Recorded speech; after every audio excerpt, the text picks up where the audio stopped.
ಹೀಗೆ ಒಬ್ಬ ಸರ್ ಕ್ಲಾಸಲ್ಲಿ ಪಾಠ ಮಾಡ್ತಾ ಇರ್ತಾರೆ. ಪಾಠ ಮಾಡಬೇಕಾದ್ರೆ ಒಬ್ಬ ಸ್ಟೂಡೆಂಟ್ ಎದ್ದು ನಿಂತು ಒಂದು ಪ್ರಶ್ನೆನ ಕೇಳ್ತಾನೆ. ಸರ್, ಜೀವನದಲ್ಲಿ ಸಮಸ್ಯೆಗಳನ್ನ ಹೇಗೆ ನಿಭಾಯಿಸಬೇಕು ಮತ್ತು ಹೇಗೆ ಫೇಸ್ ಮಾಡಬೇಕು ಅಂತ.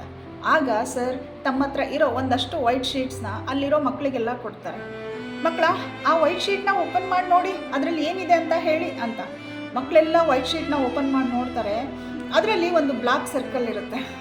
ತಕ್ಷಣ ಮಕ್ಕಳು ಹೇಳ್ತಾರೆ, ಸರ್ ಇದರಲ್ಲಿ ಬ್ಲ್ಯಾಕ್ ಸರ್ಕಲ್ ಇದೆ ಸರ್ ಅಂತ ಹೇಳ್ಬಿಟ್ಟು. ಇನ್ನೂ ಒಂದು ಸಲ ಕೇಳ್ತಾ ಇದ್ದೀನಿ, ಅದರಲ್ಲಿ ಏನಿದೆ ಅಂತ. ಹೀಗೆ 10 ಸಲ ಕೇಳ್ತಾರೆ. 10 ಸಲ ಕೇಳಿದಾಗ್ಲೂ ಆ ಮಕ್ಕಳ ಕಡೆಯಿಂದ ಬರೋ ಉತ್ತರ ಬ್ಲ್ಯಾಕ್ ಸರ್ಕಲ್ ಅಂತ ಹೇಳ್ಬಿಟ್ಟು. ಆಗ ಕೊನೆಯದಾಗಿ ಸರ್ ಹೇಳ್ತಾರೆ, ನೋಡಿದ್ರ ಮಕ್ಕಳ, ನಿಮ್ಮ ಕೈಯಲ್ಲಿ ಅಷ್ಟು ದೊಡ್ಡ ಒಂದು ವೈಟ್ ಶೀಟ್ ಇದೆ, ಬಟ್ ನಿಮಗೆ ಅದರಲ್ಲಿರೋ ಬ್ಲ್ಯಾಕ್ ಸರ್ಕಲ್ ಮಾತ್ರ ಕಾಣ್ತಾ ಇದೆ. ಅಷ್ಟು ದೊಡ್ಡ ವೈಟ್ ಶೀಟ್ ನಿಮಗೆ ಕಾಣ್ತಾ ಇಲ್ಲ ಅಂತ ಹೇಳ್ಬಿಟ್ಟು. ಜೀವನದಲ್ಲೂ ಹಾಗೆ ನಮಗೆ ದೇವರು ತುಂಬ ಸುಂದರವಾದ ಜೀವನನ ಕೊಟ್ಟಿದ್ದಾನೆ, ತುಂಬ ದೊಡ್ಡ ಜೀವನ ಕೊಟ್ಟಿದ್ದಾನೆ. ಬಟ್ ಅದರಲ್ಲಿ 1-2 ಸಮಸ್ಯೆಗಳಿರುತ್ತೆ. ಅದ್ರ ಮೇಲೆ ನಾವು ಫೋಕಸ್ ಮಾಡಿ ಅಷ್ಟು ಸುಂದರವಾದ ಜೀವನನ ಎಂಜಾಯ್ ಮಾಡೋದನ್ನು ಮರಿತೀವಿ ಅಂತ ಹೇಳ್ಬಿಟ್ಟು. ಈ ಥರ ನಮಗೂ ನಿಮಗೂ ಎಲ್ರಿಗೂ ಆಗಿದೆ ಅಲ್ವಾ? ನೀವೇನಂತೀರಾ? ಕಮೆಂಟ್ ಮಾಡಿ.